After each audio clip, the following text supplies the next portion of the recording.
Lucky Ighoyota now joins us for a chat on what the recent defections mean for the people, particularly the youth. Thank you for joining us. Good afternoon. Yeah, good afternoon, Bola. Let's begin with your first reaction to the defection of the former governor, Ighoyota, and then the governor, Sheriff Oborevwori, with his team, leaving the PDP to the APC. Were you shocked? How did you react to it? Well, thank you very much. Talking about being shocked, people have mixed feelings about what has happened. Some we are shocked, some we are expecting it because that's the trend in the body politics of the country right now. But to be very sincere and very truthful now, I personally did actually expect my governor, Right Honorable Sheriff Oborevwori, whom I respect so much and I worked for, believing in his matured plans for the state, will actually join the APC in this manner. But be that as it may, whether I agree or I disagree with him, is his choice. He has made it, and it's a respected choice for him. But talking about my feeling, I actually didn't feel good. But my feeling remained personal, and for the young people in Delta, I think the mood is not total. It's not total, to be very honest. But majority, given what the governor is doing, they are with him. Majority are with him. Personally, I would still support the governor, even though he has changed party. But one thing is sure, we must learn and try to do away with this transactional politics. This transactional mindset in our politics is dangerous. It's dangerous for this country, it's dangerous for our world, it's dangerous for our people. We must learn to be transformational in mind. Political decisions are not just the decision for the decisions taken by the person who is taking the decision. The decision can transcend towards affecting millions, if not billions of people. The lives of people will be affected with decisions being taken politically, because politics trumps everything. The young people, my position is the opportunities for the young people in that decision. The governor in the last 2 years have recruited over 15% of his cabinet from the young stock of politicians. Now that you are having these ogbologbos, everybody now in one party, what will be the stake of the young people aspiring to lead? Most of the young people are already in their mid-30s, early 30s, mid-40s, early 40s.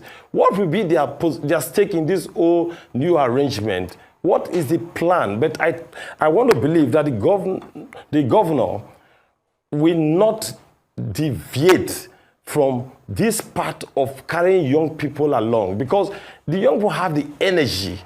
They have enough competence, they have enough loyalty to drive his more agenda. That is my sense. As for the generality of the state, because the governor is a working governor, people love the governor.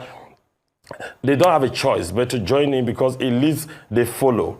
But for those that are having ambition, I can tell you for free that most of them are not going to be total in this whole migration. Now, again, there's also an environmental or security side to all of these things. Some persons in government now that will refuse to join the APC, they stand in risk of losing their political patronage. And if they loses that political patronage, it may snowball into insecurity emanating from joblessness, because an idle man becomes the devil's workshop. If people becomes jobless, those that are in government and they are no longer in government, especially those ones that are SSAs or SA, or those holding a lower position, and they go into the street and start probably taking laws into their by way of maybe getting themselves involved in some of these vices like pipeline breakage and all that, oil theft and maybe bunkering that's very rife in our region, the Niger Delta, as you know. What will now become of our environment? What will now become of the asset securitization that companies like Tantita and PINL are already doing under the NMPC arrangement, and also what the other stakeholders are doing to safeguard our energy in the Niger Delta. Don't forget, Delta is an epicenter of our energy, output in this country. So those are my worries and fears and my immediate reaction to this. How do you see this impacting the youth, especially when it comes to their approach to politics? Okay, what I will advise youth to do, or what has affected them, like you asked, is most of them, their mindset about politics is about putting food on their table. I think politics is actually for service. I advise young people, have a skill. Outside having this formal education or probably a secondary or a GSS or a BSc or master's or PhD, whatever, have a skill. Have something that can give you money, that you can use to feed yourself and your family, so that you will not live a life of enslavement in this political space. That is where the youth, we have to choose professionalism, have a professional life. You must not be a top-notch professional, those formal professionals. You can be in the informal sector, an artisan or anything, and be interested in politics. Don't carry your body, spirit, soul, and body, your entire destiny, and tie it into this Nigerian politics. So you just hit the rock. So for me, all of this gale of defection, high-profile defection, blah, blah, blah, for me, the young people, the implication for them is for them to get sense. Poor man picking, they get sense. Get sense.